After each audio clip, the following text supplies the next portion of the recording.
या व्हिडिओमध्ये आपण फॉर्मल लेटर कसं लिहायचं ते पाहणार आहोत. तर इथे एक सब्जेक्ट दिलेला आहे फॉर्मल लेटर लिहिण्यासाठी.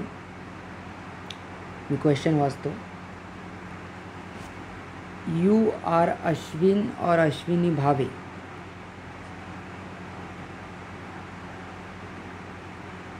You are Ashwin or Ashwini Bhave. Write a letter to your local postmaster and request him to change your current mailing address. तर तुम्हाला लोकल तुमच्या पोस्टमास्टरला लेटर लिहून तुम्हाला काय करायचं आहे, ॲड्रेस चेंजची त्यांना माहिती द्यायची आहे की नंतर तुमच्या नावानं जर पत्र आलं आहे तर तुमच्या नवीन ॲड्रेसवर पाठवा म्हणून त्यांना रिक्वेस्ट करायची आहे पोस्टमास्टरला.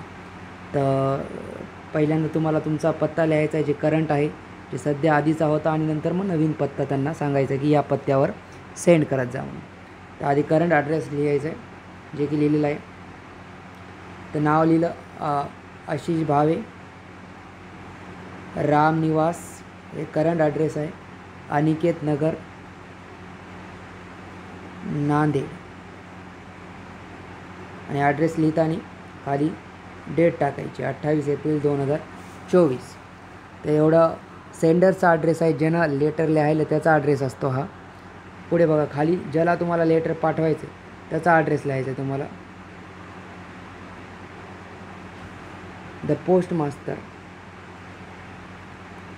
आणि मग नंतर पोस्ट ऑफिस कुठलं आहे ते टाकायचं. पोस्ट ऑफिस तरोडा नाका, आणि तिथला शहराचं पिनकोड आणि तिथलं पिनकोड. सब्जेक्ट बघा, सब्जेक्ट महत्त्वाचा असते. सब्जेक्ट काय आहे?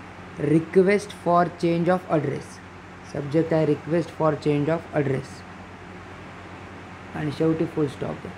तर सब्जेक्ट नॉर्मली इम्परेटिव्ह वाक्य असते बघा. हे याच्यापासून चालू झालं, वरपासून.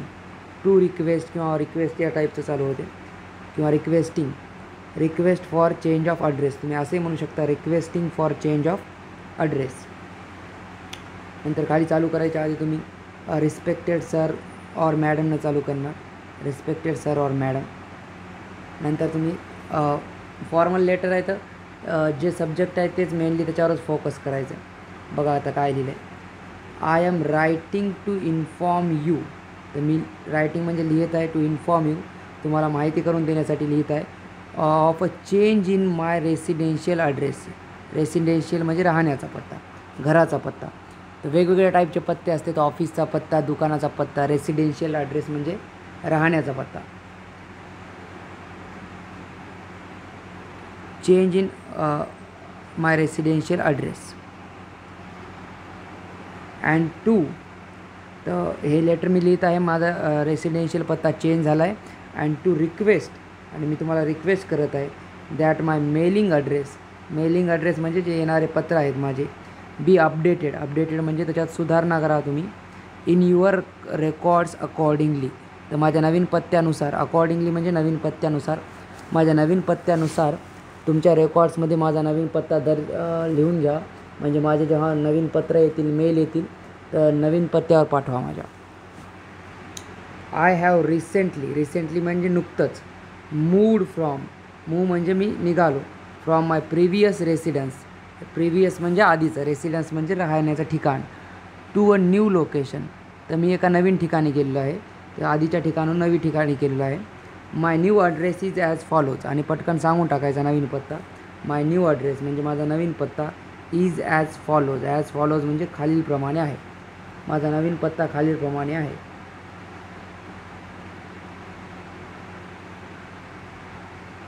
बघूत काय पत्ता आहे. ते नवीन पत्ता लिहून टाकायचा. कृष्णा निवास, श्रीनगर, आणि शहराचं नाव, आणि त्या शहरामध्ये हल्लेलो आपण म्हणून तर तिथल्या पोस्टमास्टरला लिहितो आहे. तर फक्त नगर चेंज केलं आहे आपण. कृष्णा निवास, श्रीनगर, नांदेड 431604. वाटल्यास तुम्ही इथं परत नावसुद्धा टाकू शकता नवीन पत्त्याच्या आधीसुद्धा. अश्विन भावे. अश्विन भावे नवीन पत्ता, घरमालकाचं नाव आणि नगर आणि गावाचं नाव. पुढे बघू, कंटिन्यू करा.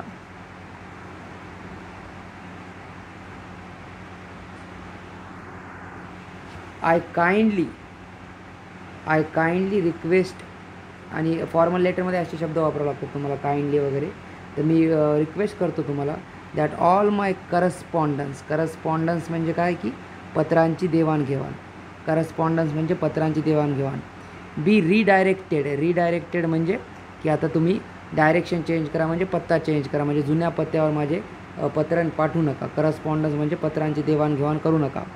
To the new address. तर रिडायरेक्टेड असे शब्द वापरायचे तुम्हाला नवीन. हे रिडायरेक्टेड एक शब्द आहे इथं की त्याची दिशा बदला माझ्या पत्रांची. आणि करस्पॉन्डन्स म्हणजे पत्रांचं देवाणघेवाण. इफेक्टिव्ह इमिजिएटली म्हणजे लगेचच, ताबडतोब आत्तापासूनच चालू करा नवीन पत्त्यावर पाठवायला, कारण मी ऑलरेडी राहायला गेलेलो आहे. आय हॅव अटॅच म्हणजे मी लावलेलं आहे. अ फोटोकॉपी म्हणजे xerox of a valid proof of address. मी एक ॲड्रेस प्रूफ पण दिला आहे नवीन, मी माझ्या पत्त्यावर ज्या गेलेलो आहे. फॉर युअर व्हेरिफिकेशन पर्पजेस म्हणजे हेतू. जर तुम्हाला हे व्हेरिफिकेशन करायचं असेल माझा नवीन पत्ता बरोबर आहे की नाही ते चेक करण्यासाठी मी ॲड्रेस प्रूफ पण लावलेला आहे. प्लीज ॲक्नॉलेज म्हणजे लक्ष द्या. The receipt of this letter. तर या लेटरकडे प्लीज लक्ष द्या. अँड कन्फर्म द अपडेट, आणि कन्फर्म करा म्हणजे त्याच्यावर लक्ष घाला, अपडेट करा माझा पत्ता. My address in your records. तुमच्या रेकॉर्ड्समध्ये माझा पत्ता अपडेट करा. Your prompt attention. प्रॉम्प्ट म्हणजे लगेचच, ताबडतोब. अटेन्शन जर तुम्ही लगेचच ताबडतोब लक्ष दिलं आहे माझ्या या कामाकडे. टू धिस मॅटर म्हणजे या कामाकडे. Will be greatly appreciated. तर खूप आभार होतील. ॲप्रिशिएटेड म्हणजे खूप आभार होतील.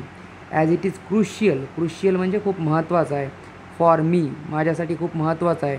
To receive my mail without any disruption म्हणजे अडथळा. तर माझ्यासाठी खूप महत्त्वाचं आहे. रिसीव म्हणजे प्राप्त करणे, माय मेल म्हणजे माझे पत्र जे आहेत ते प्राप्त करणे विदाऊट एनी डिस्ट्रप्शन म्हणजे काही अडथळ्याविना प्राप्त करणे माझ्यासाठी खूप महत्त्वाचं आहे. डिस्ट्रप्शन म्हणजे अडथळा. क्रुशियल म्हणजे महत्त्वाचे.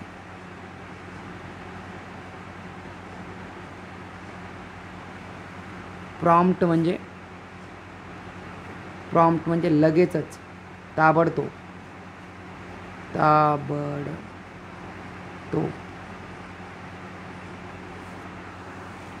तर असे काही शब्द वापरा नवीन एक्स्ट्रा, जे थोडेसे युनिक असतील आणि थोडेसे फॉर्मल लेटरमध्ये असे शब्द वापरावे लागतील जे थोडे फॉर्मल साऊंड करणारे आहेत. आणि नंतर मग खाली त्यांना थँक्स म्हणा. Thank you for your cooperation. तर तुमच्या कोऑपरेशनसाठी धन्यवाद. अँड असिस्टन्स म्हणजे तुम्ही आमची मदत केली त्याबद्दल आभार माना. आणि खाली युअर्स फेथफुली आणि नाव टाका. ज्यानं लेटर लिहिते त्याचं अश्विन भावे.